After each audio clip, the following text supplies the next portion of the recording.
WBCS and PSC coaching চ্যানেলে তোমাদের সকলকে ওয়েলকাম জানাচ্ছি। আজকের আমি তোমাদের জন্য তোমার যে আপকামিং ডাব্লিউবিসিএস প্রিলিমিনারি পরীক্ষাটা আসছে সেই ডাব্লিউবিসিএস প্রিলিমিনারি পরীক্ষার প্রিভিয়াস ইয়ার জেনারেল সায়েন্সের সেট নাম্বার 1টা নিয়ে এসেছি। আশা করছি এই ডাব্লিউবিসিএস প্রিলিমিনারি জেনারেল সায়েন্সের সেটগুলো তোমাদের রাজ্য সরকার ও কেন্দ্র সরকারের সকল পরীক্ষায় কিন্তু উপকারে আসবে। আর আমার ভিডিওগুলো ভালো লাগলে ভিডিওগুলোকে লাইক করো, পারলে চ্যানেলটাকে সাবস্ক্রাইব করে শেয়ার করো, খারাপ লাগলে অবশ্যই ডিসলাইক করো এবং কমেন্ট কিন্তু অবশ্যই করো। বন্ধুরা, তোমরা কমেন্ট না করলে আমি কিন্তু বুঝতে পারছি না যে আমার ভিডিওগুলো তোমাদের জন্য আদৌ হেল্পফুল হচ্ছে কি হচ্ছে না। আর যারা আমার টেলিগ্রাম চ্যানেলটা জয়েন করোনি তারা কিন্তু ইউটিউবের ডেসক্রিপশন বক্স থেকে অনায়াসেই আমার টেলিগ্রাম চ্যানেলটা জয়েন করতে পারো। এছাড়াও দেখবে প্রতিটা ভিডিও শেষে কমেন্ট বক্সে টেলিগ্রাম চ্যানেলের লিঙ্কটা দেওয়া থাকে, ওখান থেকেও অনায়াসে জয়েন করতে পারো। আমি কিন্তু টেলিগ্রাম চ্যানেলে এই যে ভিডিওগুলো আমি ইউটিউবে আপলোড করি ওখানে কিন্তু এই ভিডিওগুলোর ফ্রি পিডিএফ আমি আপলোড করে দেবো। তোমরা পিডিএফগুলো টেলিগ্রাম চ্যানেল থেকে ডাউনলোড করবে, তাতে তোমাদের পড়তে সুবিধা হবে। তবে কদিন কিন্তু আমি যে ভিডিওগুলো ছেড়েছিলাম তার কমেন্ট বক্সে টেলিগ্রাম চ্যানেলের লিঙ্কটা দেওয়া হয়নি। আমি কিন্তু আজকের সব যে কটা ভিডিওতে টেলিগ্রাম চ্যানেলের লিঙ্কগুলো দেওয়া হয়নি আমি দিয়ে দেবো। তবে ইউটিউবের ডেসক্রিপশন বক্সে কিন্তু থাকে। যারা অনেকে আছো কি ইউটিউবের ডেসক্রিপশন বক্সটা বোঝো না, হোম পেজ বোঝো না, তাদের জন্য কিন্তু এইটা আমার কমেন্ট বক্সে টেলিগ্রাম চ্যানেলের লিঙ্কটা দেওয়া। তো চলো আজকের ক্লাসটা শুরু করা যাক। আজকের প্রথম প্রশ্ন, নিম্নলিখিতগুলির মধ্যে কোনটি প্রোটোজোয়া? ডাব্লিউবিসিএস 2001-এর প্রশ্ন। Pea mosaic, Entamoeba histolytica, yeast variola. সঠিক উত্তর হবে অ্যান্টামিবা হিস্টোলাইটিকা। এটা কিন্তু একটা ওয়ান কাইন্ড অফ প্রোটোজোয়া। এবার এই সম্বন্ধে বলতে গেলে কিন্তু প্রচুর বলতে হবে। প্রোটোজোয়া, ভাইরাস, ব্যাকটেরিয়া এগুলো তোমরা আশা করি 9-10-এ পড়েছো। যাদের সায়েন্স 11-12-এর পরেও ছিল তারা তো আরও অনেক ডিটেলে পড়েছো। যদি কখনো চাও যে তোমরা এই সম্বন্ধে আমি ক্লাস নিই তাহলে কিন্তু এর মাঝখানে সব কিছু কোশ্চেন অ্যানালাইজ করা যাবে না, আলাদা করে বায়োলজি, কেমিস্ট্রি, ফিজিক্সের ক্লাস নিতে হবে, ঠিক আছে? কারণ আমার সায়েন্স ছিল, তোমরা যদি বলো আমি পড়াতে পারি। ভিটামিন B12-এর অভাবে রোগ হয়, ডাব্লিউবিসিএস 2001-এর প্রশ্ন। অ্যাবলাস্টিক অ্যানিমিয়া। আচ্ছা, এখানে কিন্তু 2001-এর যে আমার কাছে যেখান থেকে কোশ্চেন কালেক্ট করেছি আমি দেখেছি কিন্তু অনেক বানান কিন্তু ওরা ভুল লিখেছে, মানে বেঙ্গলি যে বানানগুলো আছে ভুল আছে, কিন্তু আমি যেরকম ছিল সেরকমই দিয়ে দিয়েছি কারণ আমি ওখানে ছেড়খানি কিছু করিনি। তবে যেটা উত্তর তার কিন্তু প্রপার ইংলিশ নেমটা আমি দিয়ে দিয়েছি, কারণ যারা সায়েন্সের যে টার্মগুলো ওখানে কিন্তু ইংলিশ নেমটা বেশি আর কি প্রেফার করে আর কি। অনেক সময় যখন ইন্টারভিউতে যাবে বিভিন্ন রকম ভাইরাসের, ব্যাকটেরিয়ার নাম কিন্তু ওখানে কিন্তু ইংলিশে লিখতে দেয়, ঠিক আছে? এগুলো কিন্তু তোমরা চাইলে এখনও প্র্যাকটিস করতে পারো। ভিটামিন B12-এর অভাবে রোগ হয়, aplastic anaemia, sickle cell anaemia, normocytic anaemia, pernicious anaemia. এটা কিন্তু অনেকেই জানো আশা করি, আগে তোমরা পড়েছো। সঠিক উত্তর হবে পার্নিসিয়াস অ্যানিমিয়া, ঠিক আছে? এইটা কিন্তু ভিটামিন B12-এর অভাবে হয়। এবং ভিটামিন B12-এর যে আমাদের যে কেমিক্যাল নেম বা রাসায়নিক সংকেত ওটাকে বলা হয় কোবালামিন, ঠিক আছে? কোবালামিন খুব গুরুত্বপূর্ণ। ভালো করে এই যে কটা ভিটামিন আছে ভিটামিন এ থেকে সব ভালো করে রাসায়নিক নেমগুলো মনে রাখবে। আমি কিন্তু এই সম্বন্ধে অলরেডি ইউটিউবে শর্টস ছেড়ে রেখেছি। ভিনিগার যে পদার্থের লঘু দ্রবণ তা হলো, ডাব্লিউবিসিএস 2001-এর প্রশ্ন। Formaldehyde, formic acid, ethanol, acetic acid. খুব সোজা প্রশ্ন, সঠিক উত্তর হবে অ্যাসিটিক অ্যাসিড। প্রশ্নটা একটু ঘুরিয়ে দিয়েছে, দেখবে অনেক সময় মানে ভিনিগার কি আমরা কি নামে পরিচিত এইভাবে বলে, ভিনিগারকে রাসায়নিক সংকেত এই নামটা কি এইভাবে অনেক সময় বলে, কিংবা অ্যাসিটিক অ্যাসিডের চলতি নিয়ম এইভাবেও আসে মিসেলিনিয়াসের জেনারেল সায়েন্সের যখন ক্লাস করিয়েছিলাম। আর এই যে সংকেতটা দেখছো এটা কিন্তু অবশ্যই মনে রাখার চেষ্টা করো, CH3COOH, ঠিক আছে? কিংবা যখন যদি দেখো যে এইটা এইভাবে না দিয়ে সংকেতটা কিন্তু ঘুরিয়েও দিতে পারে, CH4C না, ঠিক আছে, এটা এইভাবেই থাকবে, CH3COOH, এটাই মনে রেখো। অ্যাসিটিক অ্যাসিডের সংকেতটা খুব গুরুত্বপূর্ণ। প্রথম বোরের কক্ষে একটি ইলেকট্রনের শক্তি -13.6 EV হলে দ্বিতীয় বোরের কক্ষে ইলেকট্রনটির শক্তি কত হবে? ঠিক আছে, এইটা কিন্তু একটু জটিল প্রশ্ন, আমি বেশি অ্যানালাইসিস করছি না, জাস্ট আমি একটু আমার মতো করে বুঝিয়ে দিচ্ছি। কারণ এইগুলো জানতে গেলে তোমাদের কিন্তু 9-10 থেকে ভালো করে পড়তে তো হবে। তবে 9-10-এর বই পড়লেও হবে না, মানে অরবিটাল এইগুলো ভালো করে জানতে হবে। তার সঙ্গে কিন্তু 11-12-এর হায়ার স্টাডিজের বই, যার জেনারেল মানে তোমাদের বই কিন্তু পড়তে হবে কেমিস্ট্রির। প্রথম বোরের কক্ষে একটি ইলেকট্রনের শক্তি -30.6 EV হলে দ্বিতীয় বোরের কক্ষে ইলেকট্রনের শক্তি কত হবে? আচ্ছা, ইভির ফুল ফর্মটা কি? Electron volt. এটা জেনে রাখো, এটা কিন্তু পরীক্ষায় আসতে পারে যে ইভির ফুল ফর্ম কি। ইভির ফুল ফর্ম হচ্ছে, যদি দেখো যে ইভিটা এইভাবে দেওয়া আছে, মানে ইটা ছোটো হাতের ভিটা বড় হাতের, এইভাবে যদি দেওয়া থাকে তখন ইভির ফুল ফর্ম হচ্ছে ইলেকট্রন ভোল্ট। সঠিক উত্তর কী হবে? Option 1 -6.8 electron volt, option 2 -3.4 electron volt, -27.2 electron volt, -13.6 electron volt. সঠিক উত্তর হচ্ছে -3 ইলেকট্রন ভোল্ট। ঠিক আছে, এটা কিন্তু হবে হচ্ছে এর সঠিক উত্তর। ঠিক আছে, এইবার এটা দেখো তোমাদের আমি একটু বলে দিচ্ছি। এটা হচ্ছে এই যে দেখছো যে প্রথম বোরের কক্ষে একটা ইলেকট্রনের শক্তি -13.6, এর 1/4 হচ্ছে দ্বিতীয় বোরের কক্ষে ইলেকট্রনের শক্তিটা। ঠিক আছে, প্রথম বোরের যে দেখো -13.6 আছে, মানে ওটা যদি ধরো 16 হতো মাইনাস, তাহলে এখানে অপশানে যদি 4 থাকতো মাইনাস, তখন সঠিক উত্তর ওইটা হবে। মানে এইখানে যা থাকবে ওটা দিয়ে 4 দিয়ে ভাগ দিলে দেখবে এইটা আসবে। ঠিক আছে, এখানে যদি ধরো 16 থাকতো, এটা 4 -4 হয়ে যেত। ঠিক আছে, আশা করি বোঝাতে পেরেছি। ধরো -20 থাকলে -5 হতো, কিন্তু ওরকমভাবে হবে না, কারণ এর একটা নির্দিষ্ট মান আছে। আর এইগুলো নিয়ে অ্যানালাইজ করতে গেলে কিন্তু প্রচুর সময় লাগবে, ওই জন্য আমি আর অ্যানালাইসিসটা করছি না। ঠিক আছে, তোমরা কিন্তু চাইলে একটু নিজে থেকে যদি একটু ইচ্ছা থাকে দেখে নিতে পারো। সবসময় মনে রাখবে যে প্রথম বোরের পক্ষে একটা ইলেকট্রন শক্তির যে মানটা দেওয়া আছে তার 1/4 হবে দ্বিতীয় বোরের পক্ষে ইলেকট্রনের শক্তিটা, 1/4 বা 1/4 আর কি। যে কণা পরমাণু কেন্দ্রকে যোগ করলে উহার রাসায়নিক ধর্ম অপরিবর্তিত থাকে তাকে বলে নিউট্রন, প্রোটন, ইলেকট্রন, আলফা কণা। এটা সম্বন্ধে আমি মিসেলিনিয়াসে বলেছিলাম, WBCS 2001-এর প্রশ্ন। সঠিক উত্তর হবে নিউট্রন। মানে এইখানে যে 4টে কণা দেখছো, এর ভেতরে কিন্তু নিউট্রন একমাত্র যেটা যোগ করলে কিন্তু তার যে যে তোমার রাসায়নিক ধর্মটা কিন্তু কোনো চেঞ্জ হচ্ছে না, কারণ নিউটনের কিন্তু কোনো বৈদ্যুতিক আধান নেই, মানে ও কিন্তু পজিটিভ নেগেটিভ কোনো রকম চার্জ নেই। ঠিক আছে, নিউটন তোমরা আশা করি জানো, ও কিন্তু মানে নিউট্রাল। ঠিক আছে, ওর কিন্তু কোনো বৈদ্যুতিক আধান নেই, এই জন্যে ওটাকে যোগ করলে কিন্তু রাসায়নিক ধর্ম অপরিবর্তিত থাকে। আমি আর কি সহজ ভাষায় আমার মতো বুঝিয়ে দিচ্ছি। এটা কিন্তু অনেক বেশি এলাবোরেটলি কিন্তু বোঝানো যায়, মানে এলাবোরেটলি অ্যানালাইসিস করা যায়, কিন্তু সেখানে কিন্তু মানে ধরো অনেক সাবজেক্ট তো তোমাদের পড়তে হয়, যদি একটা সাবজেক্টের পিছনে বেশি টাইম নষ্ট করো কি একটু অসুবিধা হবে। আর ধরো বেশিরভাগ ছেলেই দেখবে সায়েন্সে দুর্বল, আর এইগুলো কিন্তু খুব জটিল আর কি প্রশ্ন। ঠিক আছে, সায়েন্সের যেমন বায়োলজি পার্ট একটু সোজা থাকে, এটা কিন্তু জটিল প্রশ্ন। ওই জন্যে তোমরা যদি নাম দেখছো যে পারছো না, তোমরা জোর করে নিজের ব্রেনে এটাকে আর কি নিতে চেও না। অনেক সাবজেক্ট আছে, তোমরা সেই সাবজেক্ট থেকে নম্বর রিকভার করে নেবে। আর সায়েন্সেরও দেখবে অনেক ইজি প্রশ্নও পাবে। তেজস্ক্রিয় মৌলের কেন্দ্রক নির্গত করে, WBCS 2001-এর প্রশ্ন। নিউট্রন, প্রোটন, হয় প্রোটন বা নিউট্রন, নিউট্রন বা প্রোটনের কোনোটাই নয়। সঠিক উত্তর কি হবে? খুব গুরুত্বপূর্ণ একটা প্রশ্ন। সঠিক উত্তর হচ্ছে এখানে হবে হয় প্রোটন বা নিউট্রন। ঠিক আছে, কিংবা এখানে যদি দেওয়া থাকতো কোনো একটা অপশানে যদি দেখো দুটো প্রোটন ও দুটো নিউট্রন দেওয়া থাকতো, ওটা কিন্তু একদম পারফেক্ট অ্যান্সার হতো, কারণ তেজস্ক্রিয় মৌলের কেন্দ্রক কিন্তু আলফা কণা নির্গত করে। তোমরা জানো আলফা, বিটা, গামা, এগুলো আমরা তোমাদের আমি বলেছিলাম। এবং তোমরা জানো যে গামা রশ্মির পেনেট্রেটিং পাওয়ার বা ভেদন ক্ষমতা কিন্তু সব থেকে বেশি, এবং আলফা কণার কিন্তু ভেদন ক্ষমতা অতটাও বেশি নয়। ঠিক আছে, এবার আলফা এরও অনেক কাজ আছে, সেগুলো আর বলছি না। এইবারে তোমাদের অনেক সময় দেখবে যে আলফা কণা দিয়ে বলে দিল আলফা কণা কিসের সমষ্টি, এটা এখান থেকে আরেকটা প্রশ্ন বেরিয়ে যাবে। দুটো প্রোটন ও দুটো নিউট্রন মিলিয়ে কিন্তু আলফা কণা আর কি তৈরি হয়, মানে একটা আলফা কণা ইকুয়াল টু দুটো প্রোটন ও দুটো নিউট্রন। আর এখানকার অপশান অনুযায়ী ওই তিনটাই ঠিক হবে, হয় প্রোটন বা নিউট্রন, কিংবা এটা দেওয়া উচিত ছিল দুটো প্রোটন দুটো নিউট্রন, কিংবা কোনো অপশানে যদি থাকতো আলফা কণা, মানে তেজস্ক্রিয় মৌলের কেন্দ্রক কী নির্গত করে, আলফা কণা, সেটাও সঠিক উত্তর হতে পারতো। মানে ধরো দ্বিধনাত্মক হিলিয়াম নিউক্লিয়াসকে কিন্তু আলফা কণা বলা হয়। ঠিক আছে, বা আলফা রশ্মিও বলা হয়ে থাকে, মানে দ্বিধনাত্মক হিলিয়াম নিউক্লিয়াসকেই কিন্তু আলফা কণা বলা হয়। ঠিক আছে, তোমরা চাইলে একটু দেখে নিতে পারো, একটু জটিল আছে এগুলো, কিন্তু এগুলোর জন্য কিন্তু পড়তে গেলে খুব মানে খুব তোমার হায়ার সায়েন্সের ম্যাথ তোমাদের হায়ার সায়েন্সের বই কিন্তু তোমাদের ঘাঁটতে হবে, বিশেষ করে 11-12-এর বইগুলো ঘাঁটতে হবে। একটি তেজস্ক্রিয় মৌলের অর্ধায়ুকাল, এটা কিন্তু খুব মানে একটু প্রশ্নটা হয়তো জটিল, কিন্তু এটা একটু সোজা আছে, মানে এটা তোমরা ওই বাকি যে প্রশ্নগুলোর থেকে এটা কিন্তু অনেক ইজি।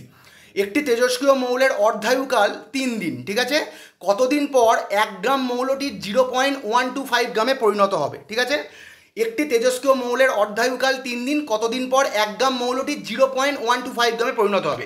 WBCS 2001-এর প্রশ্ন, আমি ভালো করে বুঝিয়ে দিচ্ছি, যেটাই আসবে তোমরা পারবে। 24 দিন, 9 দিন, 6 দিন, 12 দিন। সঠিক উত্তর কী হচ্ছে? সঠিক উত্তর হচ্ছে 9 দিন। ঠিক আছে, এইখানকার যে অপশান অনুযায়ী সঠিক উত্তর হচ্ছে 9 দিন। এবার এটা কেন হলো একটু বুঝিয়ে দিই। অর্ধায়ুকাল যদি 3 দিন হয়, তাহলে প্রতিটা অর্ধায়ুর পর মৌলের পরিমাণ কিন্তু অর্ধেক হবে। ঠিক আছে, মানে ধরো একটা অর্ধায়ুকালের ধরো যদি টাইম পিরিয়ড 3 দিন হয়, একটা অর্ধায়ুকাল ধরো একটা অর্ধায়ুকাল পূরণ হলো, একটা অর্ধায়ুকালের টাইম পিরিয়ড কিন্তু 3 দিন, সেটা যেই 3 দিন চলে গেল মানে 3 দিন ইজুকাল টু একটা অর্ধায়ুকাল, এখানে বলেই দিচ্ছে। এবার যেই একটা অর্ধায়ুকাল বা 3 দিন চলে গেল, যে মৌলটা ওটা কিন্তু হাফ হয়ে গেল, মানে দেখো আমি বলে দিচ্ছি 1 গ্রামটা কিন্তু তার হাফ হয়ে গেল, 0.5 গ্রাম হয়ে গেল 3 দিন পর। এখানে কিন্তু এটাও লেখা যেত যে দেখো এই গ্রেটার দেন সাইনটা আছে, অ্যারো সাইনটা আছে, 3 দিন বা একটা অর্ধায়ুকাল, ওটা আর আমি লিখিনি, তোমরা আশা করি বুঝতে পারছো। অর্ধায়ুকাল এখানে বলেই দিয়েছে একটা মৌলের অর্ধায়ুকাল ইজুকাল টু 3 দিন, মানে 3 দিন আর অর্ধায়ুকাল একই, মানে এইখানকার অনুযায়ী। এবারে ধরো আবার 3 দিন ধরো গেল, মানে একটা অর্ধায়ুকালকে এখানে বলেছে 1 গ্রাম মৌলটাকে 0.125 গ্রামে কত দিনে পরিণত হবে। তাহলে এখানে দেখো প্রথমে 1 গ্রাম সেটা এলো 0.5 গ্রামে, তার জন্য কতটা সময় লাগলো 3 দিন বা একটা অর্ধায়ুকাল। আচ্ছা এবার ধরো 0.5 গ্রামটা আবার হাফ হয়ে গেল 0.25 গ্রাম, সেটা কত দিনে হলো 3 দিন, মানে টোটাল আমাদের 6 দিন কিন্তু হয়ে গেল। ওপরে যোগ করো 3 + 3 6 দিন হয়ে গেল। এইবার 0.25 গ্রামের যদি হাফ করো, তোমরা ভাগ করলেই তোমরা দেখতে পাবে 0.25 গ্রামকে হাফ করলে কত হয় 0.125 গ্রাম, এখানে এটাই জানতে চেয়েছে। তাহলে 3 দিন, তাহলে 3টে 3 যোগ করলে কত হচ্ছে 9 দিন, দেখো সঠিক উত্তর হচ্ছে 9 দিন। এটা কিন্তু আগের যে প্রশ্নগুলো দেখলে তার থেকে কিন্তু একটু সোজা আছে। তোমরা শুধু একটুখানি মানে কি বলবো, তোমাদের একটুখানি সেন্সটা অ্যাপ্লাই করবে, মানে হুড়পাড় করবে না পরীক্ষা হলে গিয়ে, তাহলে কিন্তু না হলে কিন্তু গুলিয়ে যাবে। ধরো আরেকবার একটু অ্যানালাইসিস করে দিচ্ছি। ধরো এখানে যদি 1 গ্রামের জায়গায় ধরো যদি 2 গ্রাম থাকতো, এবারে বললো যে 2 গ্রামটাকে 1 গ্রামে আসতে কতটা সময় লাগবে, তাহলে কি সঠিক উত্তর হতো বলো?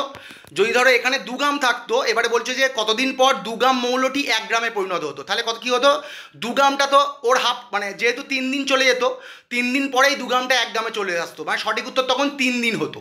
বুঝতে পেরেছো তো, মানে 2 গ্রামটা হাফ হয়ে যেত 3 দিন পর, মানে অর্ধায়ুকাল 3 দিন, তাহলে 2 গ্রামটা 1 গ্রাম হয়ে যেত, তাহলে ওটাই সঠিক উত্তর। আর এখানে 1 গ্রামটাকে 0.125 গ্রামে আসতে 9 দিন সময় লাগছে, মানে একটা অর্ধায়ুকাল করে যাচ্ছে 3 দিন 3 দিন করে। আশা করি বোঝাতে পেরেছি। কোনো ডাউট থাকলে তোমরা কমেন্টে জিজ্ঞেস করতে পারো। কর্ণের যে অংশ দেহের ভারসাম্য রক্ষা করে, গুরুত্বপূর্ণ একটা প্রশ্ন, অটোলিথ, ম্যালিয়াস, টিমফ্যানিক পদ্রা, ককলিয়া। এবারে এই কর্ণ মানে কি, কান বা ইয়ার, ঠিক আছে, সাধু ভাষায় দিয়েছে।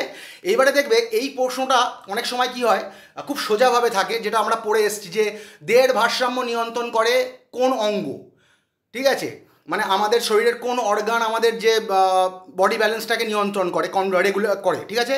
এবার সেটা দেখবে অনেক সময় দেওয়া থাকে পিটুইটারি গ্ল্যান্ড, হ্যানা ত্যানা, তার সঙ্গে কান দেওয়া থাকে, তখন সঠিক উত্তরটা মানে নির্বাচন করা সোজা হয়ে যায়। কারণ কান আমরা পড়ে আসছি যে কান আমাদের দেহের ভারসাম্য রক্ষা করে, কিন্তু এখানে যেটা করে দিয়েছে, এখানে কিন্তু কানের 4টে অংশর নাম বলে দিয়েছে, সেইটার একদম পার্টিকুলার কানের কোন পার্টটা দেহের ভারসাম্য নিয়ন্ত্রণ করে সেইটা জানতে চেয়েছে। এটা কিন্তু একটু জটিলভাবে দিয়েছে, ওই জন্য সঠিক উত্তর কী হবে, অটোলিথ। এবার তোমরা খুবই মানে এটা কিন্তু খুবই এসেন্সিয়াল, 9-10-এর পারলে কিন্তু জীবনবিজ্ঞান চ্যাপ্টারটা বইটা ভালো করে পড়ে নিও। কেমিস্ট্রি ফিজিক্সের মতো অতটাও শক্ত নয়, এগুলো পড়বে, ওগুলোতে চাপ আছে, এগুলো কিন্তু অতটাও চাপ নেই, পড়লে তোমাদের মুখস্থ থাকবে। অটোলিথ, এখানকার অপশান অনুযায়ী সঠিক উত্তর হচ্ছে অটোলিথ কিন্তু আমাদের দেহের ভারসাম্য রক্ষা করে। এবং অটোলিথের সঙ্গে আরেকটা আছে অর্ধবৃত্তাকার নালী, যেটাকে ইংলিশে বলে সেমি সার্কুলার ক্যানাল, ঠিক আছে, semi circular canal and otolith, ঠিক আছে। এই দুটোই কিন্তু আমাদের বডি ব্যালেন্সটাকে নিয়ন্ত্রণ রক্ষা করে, ঠিক আছে। আর এই দুটো কোথায় থাকে, অন্ত্রকর্ণে থাকে, ঠিক, এগুলো হচ্ছে অন্ত্রকর্ণে থাকে। জানো কানের 3টে পার্ট, একটা হচ্ছে এক্সটার্নাল এয়ার, একটা হচ্ছে মিডিল এয়ার, একটা হচ্ছে ইনার এয়ার বা ইন্টারনাল এয়ার। দেখবে অনেক জায়গায় ইনার এয়ারও দেওয়া আছে, অনেক জায়গায় ইন্টারনাল এয়ার দেওয়া আছে, আমি এখানে ইনার এয়ার দিয়েছি। অনেক বইতে দেখবে যে ইন্টারনাল এয়ারও দেওয়া আছে। প্রথমে হচ্ছে এক্সটার্নাল, মিডিল ও ইনার, 3টে পার্ট। এইবার এখানকার যে আরও অপশান আছে সেগুলোও দিয়ে দিচ্ছি, কারণ যদি জিজ্ঞেস করে কোনো পরীক্ষায়। ম্যালিয়াসটা কোথায় থাকে, এটা থাকে আমাদের মধ্যকর্ণে, ঠিক আছে। এর কাজ কি, এর কাজ হচ্ছে শব্দ তরঙ্গকে কর্ণাটক হবে না এটা, এই যে ফোনটার এত ডিস্টার্ব করে, মানে আমি লিখছি একটা কিন্তু ওরা কিন্তু ডিফল্ট নিয়ে নিচ্ছে অন্য, ওটা আমি কমেন্ট বক্সে তো দিয়ে দিচ্ছি, আর আমি পিডিএফটাও ঠিক করে দিচ্ছি, তবে কমেন্ট বক্সেও দিয়ে দেবো যেহেতু সায়েন্সের প্রশ্ন। ওটা হবে এটা যতদূর সম্ভব হবে কর্ণপটহ বা টিম, এই যে দেখছো 3 নম্বর অপশানে আছে না টিমফ্যানিক পর্দা, এই টিমফ্যানিক পর্দাকে বাংলায় বলে কর্ণপটহ, ঠিক আছে। এই ম্যালিয়াসের কাজ হলো, ম্যালিয়াসটা প্রথম কথা হচ্ছে জিজ্ঞেস করতে পারে কোথায় অবস্থিত, যদি ডাইরেক্ট কান থাকে তো সোজা হয়ে গেল। এইবার তোমাদের যদি ডাইরেক্ট এইভাবে জিজ্ঞেস করে যে ম্যালিয়াস কোথায় অবস্থিত, দেখছো এরাম দেওয়া আছে এক্সটার্নাল এয়ার, ইন্টারনাল এয়ার বা মিডিল এয়ার, তখন কিন্তু চাপ হয়ে যাবে। শুধু কান বললে তোমরা পারবে। ম্যালিয়াস কিন্তু আমাদের মিডিল এয়ারে অবস্থিত, ঠিক আছে। এবং এর কাজ হলো শব্দ তরঙ্গকে কর্ণপটহ বা টিম্ফ্যানিক পর্দাতে প্রেরণ করা, ঠিক আছে। কর্ণপটহ থেকে এর কাজ হলো শব্দ তরঙ্গকে টিম্ফ্যানিক পর্দা থেকে অন্তঃকর্ণে প্রবাহিত করা, বুঝতে পেরেছো? এই যে ম্যালিয়াস এটা থাকে আমাদের মিডিল এয়ারে, এর কাজ হলো শব্দ তরঙ্গকে, এই যে কর্ণাটক দেওয়া আছে না, ওটা হচ্ছে কর্ণপটহ হবে, যাকে ইংলিশে বলে টিম্ফ্যানিক পর্দা। এর কাজ হলো শব্দ তরঙ্গকে টিম্ফ্যানিক পর্দা থেকে অন্তঃকর্ণ মানে ইন্টারনাল এয়ারে কিন্তু বা ইনার এয়ারে কিন্তু প্রবাহিত করা। আচ্ছা, পরের অপশানটা দেখো, টিম্ফ্যানিক পর্দা, যেটা 3 নম্বরে আছে, যেটা টিম্ফ্যানিক পর্দা ওটাই কিন্তু কর্ণপটহ বাংলায় বলে, ওই কর্ণাটকটা কিন্তু কর্ণপটহ হবে। কর্ণকুহর, দেখো এখানে কি আমি লিখেছি আর কি এসে গেছে, এই মধ্য রাত বলে হবে না, ওটা মধ্য কর্ণ হবে, ঠিক আছে। মানে এই যে ফোনটা এত ডিস্টার্ব করছে, মানে আমার আগের ফোনে আমি যখন ভিডিও করতাম এইগুলো কিন্তু ছিল না, মানে ওরা ওদের মতো ডিফল্টটাকে নিয়ে নেয়, তুমি যেটা লিখছো 3টে ডিফল্ট চলে আসে, তোমার লেখার পর আরও 2টো চলে আসে, ওই ওরা যে মিডিলটা থাকে ওই ডিফল্টটা নিয়ে নেয়, চেক না করলে এই ভুলগুলো হয়েছে। আচ্ছা, এই ভুলগুলোর জন্য আমি কিন্তু খুবই মানে খুব দুঃখিত তোমাদের কাছে। যাই হোক, টিম্ফ্যানিক মেমব্রেন বা টিম্ফ্যানিক পর্দা বা যেটা কর্ণপটহ বলে, যেটাতে এই ম্যালিয়াস আর কি শব্দ তরঙ্গকে এই টিম্ফ্যানিক পর্দা থেকে অন্তঃকর্ণে কিন্তু প্রবাহিত করে। আর টিম্ফ্যানিক পর্দা বা কর্ণপটহ কোথায় থাকে? এটা থাকে আমাদের যে কর্ণকুহর, কান চ্যাপ্টারটা পড়লে তোমরা বুঝতে পারবে, ও মধ্যকর্ণের সংযোগস্থলে থাকে, মানে আমাদের যে মিডিল এয়ার ও কর্ণকুহরের সংযোগস্থলে থাকে। বা যদি একেবারে এইভাবেও বলা যায়, যদি পরীক্ষায় আসে, দেখছো এইভাবে দেওয়া নেই এত ডিটেলে, ডাইরেক্ট দিয়েছে কোন এয়ারে থাকে, এক্সটার্নাল, মিডিল কিংবা ইনার, এটা কিন্তু এক্সটার্নাল এয়ারের শেষ প্রান্তে অবস্থিত, ঠিক আছে। টিম্ফ্যানিক পর্দা কিন্তু আমাদের যে এক্সটার্নাল এয়ার বা বহিঃকর্ণ তার কিন্তু একদম শেষ প্রান্তে অবস্থিত, এটাও বলা যায়, কিংবা কর্ণকুহর বা মধ্যকর্ণের সংযোগস্থলে অবস্থিত। এর কাজ কি?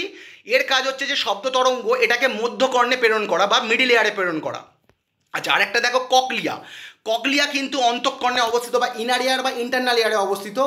এর কাজটা হচ্ছে শ্রবণ যে অনুভূতি, মানে আমরা ধর একটা কিছু শুনছি, এটাই আমরা তো প্রথমে শুনি, মানে এটাকে গ্রহণ করলাম, সেটাকে আমরা মস্তিষ্কে সেন্ড করে।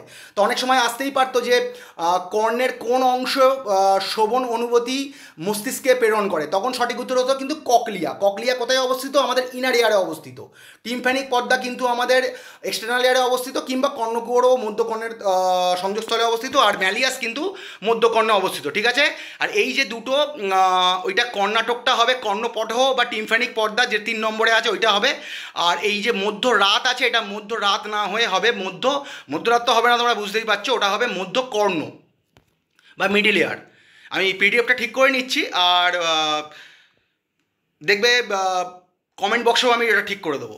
নিম্নলিখিত কোনটি একটি অ্যান্টিভিটামিন? ঠিক আছে, অপশানগুলো দেখে নেওয়া যাক। বিটা ক্যারোটিন, মিথাইল কোবালামিন, পাইরিথায়ামিন, এটা কিন্তু অ্যাকচুয়ালি পাইরিথিয়ামিনও দেখবে অনেক জায়গায়, এখানে পাইরিথায়ামিন ছিল, ওটাই দিচ্ছি, বা ফলিক অ্যাসিড। এবারে উত্তরটা দেওয়ার আগে তোমাদের একটি অ্যান্টিভিটামিনটা বলে দিই। অ্যান্টিভিটামিনটা কি? অ্যান্টিভিটামিনটা হচ্ছে ভিটামিনের ক্রিয়া, মানে ভিটামিনের ধরো যে আমরা ভিটামিন যে কারণে আমরা আর কি আমাদের শরীরে যে কাজগুলো করে, সেই কাজগুলোকে কিন্তু এটা বিনষ্ট করে হচ্ছে অ্যান্টিভিটামিন। আর অ্যান্টিভিটামিন কিন্তু একটা ক্ষতিকারক উপাদান আমাদের জন্য, ঠিক আছে। অ্যান্টিভিটামিন একটা ক্ষতিকারক উপাদান। এখানকার সঠিক উত্তর হচ্ছে পাইরিথিয়ামিন, ঠিক আছে, সঠিক উত্তর হচ্ছে পাইরিথিয়ামিন। আর এটা যদি আসতো অনেক সময় যে পাইরিথিয়ামিন কোন ভিটামিনের অ্যান্টিভিটামিন, সঠিক উত্তর হতো ভিটামিন B1-এর, ঠিক আছে। ভিটামিন B1 বা থায়ামিন, যার হচ্ছে বা থিয়ামিন, যার রাসায়নিক সংকেত নাম হচ্ছে থিয়ামিন বা থায়ামিন, ওর কিন্তু অ্যান্টিভিটামিন হচ্ছে পাইরিথিয়ামিন। আর এই অ্যান্টিভিটামিনগুলো কিন্তু ভিটামিনের যে ক্রিয়া সেটাকে বিনষ্ট করে, মানে এটা কিন্তু আমাদের জন্য হার্মফুল, ঠিক আছে। আর আরও ধরো একটা আছে, ধরো এরকম গ্লাক্টোফ্লাভিন, এটাও কিন্তু এক ধরনের অ্যান্টিভিটামিন, ঠিক আছে। অ্যান্টিভিটামিন হচ্ছে আমাদের ভিটামিনের যে ক্রিয়া বিনষ্টকারী এক ধরনের উপাদান, ঠিক আছে। এটা শরীরের পক্ষে কিন্তু আমাদের ক্ষতিকারক। আর এখানকার অপশান অনুযায়ী সঠিক উত্তর হবে পাইরিথিয়ামিন। আর এটা কিন্তু ভিটামিন B1-এর অ্যান্টিভিটামিন। অনেক সময় দিয়ে দিতে পারতো এরকম যে নিম্নলিখিত কোনটির অ্যান্টিভিটামিন পাইরিথিয়ামিন, ঠিক আছে। 4টে ধরো বিভিন্ন রকম নাম দিয়ে দিল, অ্যাসকর্বিক অ্যাসিড, এরকম রেটিনল দিয়ে দিল, বা ভিটামিন B1-এর এটা নিয়ে দিয়ে দিল, তখন সঠিক উত্তর হতো থায়ামিন বা থিয়ামিন, ঠিক আছে। চলো পরের প্রশ্ন। তড়িৎ কোষের তড়িৎচালক বল বা ইলেকট্রোমোটিভ ফোর্স নির্ভর করে না, WBCS 2001-এর প্রশ্ন, যে ইলেকট্রোমোটিভ ফোর্স বা তড়িৎচালক বল এটা কিসের ওপর নির্ভর করে না নিম্নলিখিত? কোষের আকারের ওপর, ক্যাথোড পদার্থের ওপর, অ্যানোড পদার্থের ওপর, ব্যবহৃত তড়িৎ বিশ্লেষ্যর ওপর। সঠিক উত্তর হবে কোষের আকারের ওপর কিন্তু এই ইলেকট্রোমোটিভ ফোর্স কিন্তু নির্ভর করে না, ঠিক আছে। তড়িৎচালক বল মূলত কিন্তু কোষের, মানে কি বলবো, এটা কোষের আকার কিন্তু এর যে আভ্যন্তরীণ একটা রোধ আছে সেটাকে অনেক সময় কিন্তু প্রভাবিত করে, কিন্তু এই তড়িৎচালক বলটা কিন্তু কোনোভাবেই কোষের আকারের ওপর নির্ভর করে না। এগুলো একটু জটিল আছে। পারমাণবিক চুল্লিতে গ্রাফাইট ব্যবহার করা হয় WBCS 2001-এর প্রশ্ন। পিচ্ছিল কারক হিসাবে, জ্বালানি হিসাবে, চুল্লির ভিতর কুপরিবাহী আস্তরণ হিসাবে নিউটনের গতিবেগ হ্রাসের জন্য। সঠিক উত্তর হবে নিউটনের গতিবেগ হ্রাসের জন্য বা নিউক্লিয়ার মডারেটর হিসাবে কাজ করে। এটা নিয়ে আমি দেখবে প্রচুরবার নোট দিয়েছি, মানে মিসলেনিয়াস আর ক্লার্কশিপে এই প্রশ্নটা বহুবার এসছে, এবং এই প্রশ্নটা কিন্তু পিএসসির এগেনস্টে যে কোনো পরীক্ষার ক্ষেত্রে এটা কিন্তু খুব গুরুত্বপূর্ণ প্রশ্ন। খুব ভালো করে তোমরা কিন্তু এই প্রশ্নটা কিন্তু দেখবে, ঠিক আছে। পারমাণবিক চুল্লিতে গ্রাফাইট ব্যবহার করা হয় নিউট্রন মডারেটর বা নিউটন গতিবেগ হ্রাস করার জন্য। এইবার এই যে দেখছো না নিউটন মডারেটর, আমি ইংলিশ টার্মটা দিয়েছি, অনেক সময় তোমরা পরীক্ষা দিতে গেছো দেখবে বাংলাতেই লিখে দিয়েছে নিউটন মডারেটর। এবার নিউটন মডারেটর মানে কি, নিউটনের গতিবেগটাকে হ্রাস করে, মানে ওই যে যখন পারমাণবিক চুল্লিতে ওটা যদি না করা হয় তাহলে কিন্তু ওটা কিন্তু বিস্ফোরণ হওয়ার সম্ভাবনা থাকে। তাহলে এইটার জন্যই কিন্তু গ্রাফাইট ব্যবহার করা হয় নিউট্রাল মডারেটর হিসাবে। অনেক সময় পরীক্ষায় দেখবে নিউট্রাল মডারেটরই ডাইরেক্ট দেওয়া আছে, বাংলায় লিখে দিয়েছে নিউট্রাল মডারেটর, পাশে ইংলিশ অপশনটা ইংলিশ দেওয়া আছে। আমি জলের মতো করে বুঝিয়ে দিচ্ছি। তাহলে সঠিক উত্তর হবে নিউটন গতিবেগ হ্রাসের জন্য বা নিউক্লিয়ার মডারেটর হিসাবে কাজ করে। নিউট্রন মডারেটর নয়, সরি, নিউক্লিয়ার মডারেটর, আমি একটু ভুল বললাম, নিউক্লিয়ার মডারেটরই দেওয়া আছে বাংলায়, ঠিক আছে। এইভাবেও দেওয়া থাকতে পারে নিউক্লিয়ার মডারেটর। ধাতু নিষ্কাশনে পাথরে পদার্থ অপসারণে যে পদার্থ ব্যবহৃত হয় তাকে বলে ধাত্র, ধাতুমল, বিগালক, খনিজমল, ঠিক আছে। ধাতু নিষ্কাশনের সময় পাথরের এই যে একটা পদার্থ অপসারণ করা হয় তার জন্য কিন্তু বিগালক বা ফ্লাস্ক ব্যবহৃত হয়, ঠিক আছে। এগুলো একটু জটিল আছে, এগুলো তোমাদের মুখস্থই রাখতে হবে। লাইসিন একটি অপরিহার্য অ্যামাইনো অ্যাসিড, কারণ WBCS 2001-এর প্রশ্ন। ইয়া খুবই বিরল, ইয়া উচ্চ পুষ্টি গুণসম্পন্ন, ইয়া দেহে সংশ্লেষিত হয় না কিন্তু খাদ্য হতে গ্রহণ করতে হয়, উপরের কোনোটাই নয়। সঠিক উত্তর কী হবে? এই যে দেখছো লাইসিন, এটা কিন্তু একটা এসেন্সিয়াল অ্যামাইনো অ্যাসিড। তোমরা জানবে যে অনেক ধরনের অ্যামাইনো অ্যাসিড হয়, এসেন্সিয়াল অ্যামাইনো অ্যাসিড যেটাকে EAA বলে, তারপরে নন এসেন্সিয়াল অ্যামাইনো অ্যাসিড, তারপরে দেখবে BCAA, যারা জিম করে, দেখবে যারা একটু ফিজিক্যাল ফিটনেসের সাথে জড়িত, বিভিন্ন রকম ধরো স্পোর্টসের সাথে জড়িত, তোমরা আশা করি জানো। বিশেষ করে আজকালকার যারা জিম গোয়ার তারা কিন্তু এগুলো খুবই নেয়। BCAA মানে ব্রাঞ্চ চেন অ্যামাইনো অ্যাসিড, ঠিক আছে। এটা এক ধরনের অ্যামাইনো অ্যাসিড, এটা কিন্তু এসেন্সিয়াল অ্যামাইনো অ্যাসিড যেটা লাইসিন। এটা কিন্তু আমাদের দেহ কিন্তু উৎপন্ন করতে পারে না, এটা কিন্তু আমাদের মানে এক্সটার্নাল ফুড থেকে গ্রহণ করতে হয়, ঠিক আছে। আমরা যে খাদ্য গ্রহণ করি তার থেকে গ্রহণ করতে হয়, এবং সব খাদ্যে নিশ্চয়ই থাকে না, বুঝতেই পারছো। নিম্নলিখিত কোনটিতে ক্লোরিন নেই? WBCS 2001-এর প্রশ্ন। DDT, chlorophyll, chloroform, bleaching powder. বুঝতেই পারছো সব কটাতেই ক্লোরিন আছে, ক্লোরোফিলে নেই। ক্লোরোফিল তো আর বুঝতেই পারছো আমাদের উদ্ভিদের একটা উদ্ভিদ রিলেটেড ব্যাপার, ক্লোরোফিল সবাই জানো তোমরা। নিম্নলিখিত মিশ্রণগুলির মধ্যে কোনটিকে বিওজি ফানেল দ্বারা পৃথক করা যায়? WBCS 2001-এর প্রশ্ন। জল চিনি, জল দুধ, জল তেল, পেট্রোল কেরোসিন। এগুলো কিন্তু খুবই জটিল, ঠিক আছে। এগুলো খুব মানে জানি না WBCS এরকম প্রশ্ন আসবেই, মানে এইগুলো তোমরা সচরাচর নর্মাল দেখবে যেগুলো পরীক্ষা হয় সেখানে কিন্তু পাবে না, একটু মুখস্থ করে নিও। মানে একটা ইনস্ট্রুমেন্ট আছে এই বিওজি ফানেল, মানে ওটা আর কি ফানেল থাকে, মানে ওটা দিয়ে আর কি সেপারেশন করা হয়। সঠিক উত্তর হবে জল ও তেলকে কিন্তু এই বিওজি ফানেল দ্বারা পৃথক করা হয়। শীতকালে রঙিন পোশাক পরা উচিত কারণ? তোমরা সকলেই জানো আশা করি, WBCS 2001-এর প্রশ্ন। রংচঙে বলে, সস্তা বলে, তাপ শোষক বলে, সহজে দ্বৈত করা যায় বলে। তাপ শোষক বলে। এবং তোমরা ছোটো থেকেই পড়ছো জানো গরমকালে লাইট পোশাক পরা উচিত, বিশেষ করে সাদা, আর শীতকালে রঙিন পোশাক বিশেষ করে কালো পরলে আমরা কমফর্ট ফিল করি। অক্ষিপটে কোনো বস্তুর যে প্রতিবিম্ব গঠিত হয় তা হলো সমশিষ্য ও অসৎ, সমশিষ্য ও সৎ, অবশিষ্য ও অসৎ, অবশিষ্য ও সৎ। সঠিক উত্তর হবে অবশিষ্য ও সৎ, মানে ইনভার্টেড অ্যান্ড রিয়েল ইমেজ। অক্ষিপটে আমাদের যে প্রতিবিম্ব গঠিত হয় সেটা কিন্তু হবে অবশিষ্য ও সৎ। ফসজিন নিচের যে যৌগটির সাধারণ নাম? WBCS 2001-এর প্রশ্ন। Phosphorus trichloride, phosphorus oxychloride, phosphine carbonyl chloride. সঠিক উত্তর হবে কার্বনিল ক্লোরাইড। অনেক জায়গায় দেখবে কার্বনিল ডাইক্লোরাইডও থাকলে ওটাও সঠিক উত্তর দিয়ে দিতে পারো। ফসজিন যেটা সাধারণ নাম, আমরা কার্বনিল ক্লোরাইডকেই কিন্তু ফসজিন বলি, যার সংকেতটা হচ্ছে COCl2। এগুলো মুখস্থ রাখবে, কারণ এগুলো পরীক্ষায় আসতে পারে হুট করে, যে কার্বনিলের রাসায়নিক সংকেত, কার্বনিল ক্লোরাইডের রাসায়নিক সংকেত বলো, কিংবা কার্বনিক ডাইক্লোরাইডের রাসায়নিক সংকেত বলো, কিংবা ফসজিনের রাসায়নিক সংকেত বলো, এরকম আর কি। আচ্ছা, পরের প্রশ্ন। নিম্নলিখিত কোন বিষয়টি ইকথিওলজির সঙ্গে অন্তর্ভুক্ত? মানে বিভিন্ন রকম তোমরা জানো না, পড়েছো ওই রকম আর কি, বিভিন্ন টার্মের সঙ্গে যে স্টাডি রিলেট থাকে সেই রকমই আর কি। মাছ, পাখি, কীট, স্তন্যপায়ী। সঠিক উত্তর হবে ইকথিওলজি, কিন্তু মাছ। ঠিক আছে, মাছ রিলেটেড এডুকেশন বা মাছ রিলেটেড ব্যাপারের সাথে কিন্তু ইকথিওলজি যুক্ত। খুব গুরুত্বপূর্ণ প্রশ্ন এটা কিন্তু। বঙ্গোপসাগরের জলের সর্বাধিক আয়ন হচ্ছে, WBCS 2001-এর প্রশ্ন, সোডিয়াম এবং ক্লোরিন, হাইড্রোজেন এবং হাইড্রক্সাইড,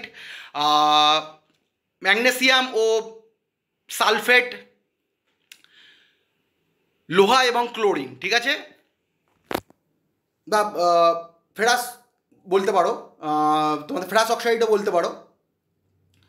না, এটা ফেরাস অক্সাইড হবে না, এটাকে তোমরা কি বলবো, আচ্ছা পরে বলছি। এটা বঙ্গোপসাগরের মানে এফই হচ্ছে তার মধ্যে লোহার সংকেত।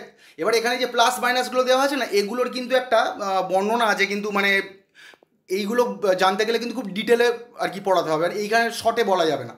বঙ্গোপসাগরের জলে সর্বাধিক আয়ন হচ্ছে সোডিয়াম ও ক্লোরিন। ঠিক আছে, এইবারে যদি তোমরা দেখো যে বঙ্গোপসাগর এইভাবে না দিয়ে প্রশ্নটা এরমভাবে থাকে যে ধরো সাগরের জলে সর্বাধিক কী আয়ন আছে, সঠিক উত্তর হবে সবথেকে বেশি থাকে কিন্তু সাগরের জলে ক্লোরিন। ঠিক আছে, তারপরে থাকে হচ্ছে সোডিয়াম, তারপরে থাকে ম্যাগনেসিয়াম। ঠিক আছে, যদি কখনো প্রশ্ন দেখো যে সাগরের জলে দ্বিতীয় সর্বাধিক আয়ন হচ্ছে সোডিয়াম, তৃতীয় সর্বাধিক আয়ন হচ্ছে ম্যাগনেসিয়াম এবং সর্বাধিক আয়ন হচ্ছে ক্লোরিন। ঠিক আছে, তাহলে এখানকার যে লাস্টের অপশান, এখানকার যে প্রথম অপশান, ওটাই কিন্তু সঠিক উত্তর হবে। তো চলো বন্ধুরা, আজকের এই পর্যন্ত। খুব তাড়াতাড়ি কিন্তু অন্য ক্লাস নিয়ে আসছি আমি, WBCS ও NTPCরও ক্লাস নিয়ে আসবো। আশা করি ক্লাসটা ভালো লেগেছে। একটু যে ভুলভ্রান্তি হয়েছিল তার জন্য কিন্তু আমি আবার তোমাদের কাছে ক্ষমা চেয়ে নিচ্ছি। মানে ওইখানে ওই যে আছে না, ওই যে ওই তোমাদের যখন ওই কানটা পড়াচ্ছিলাম, ওই কানটা কিন্তু আমি ওটুখানি ভুল করে লিখে ফেলেছি। ওখানটা ওই মধ্য রাত হবে না, ওটা মধ্য কর্ণ হবে। আর একটা ছিল হচ্ছে তোমার, আরেকটা ছিল কি, এক মিনিট, আচ্ছা ওটা আমি পরে তোমাদের বলে দিচ্ছি, ওটা তোমাদের আমি পরে বলে দেবো। আশা করছি আজকের ক্লাসটা তোমাদের জন্য উপযোগী হয়েছে। তো চলো বন্ধুরা, good day and good night.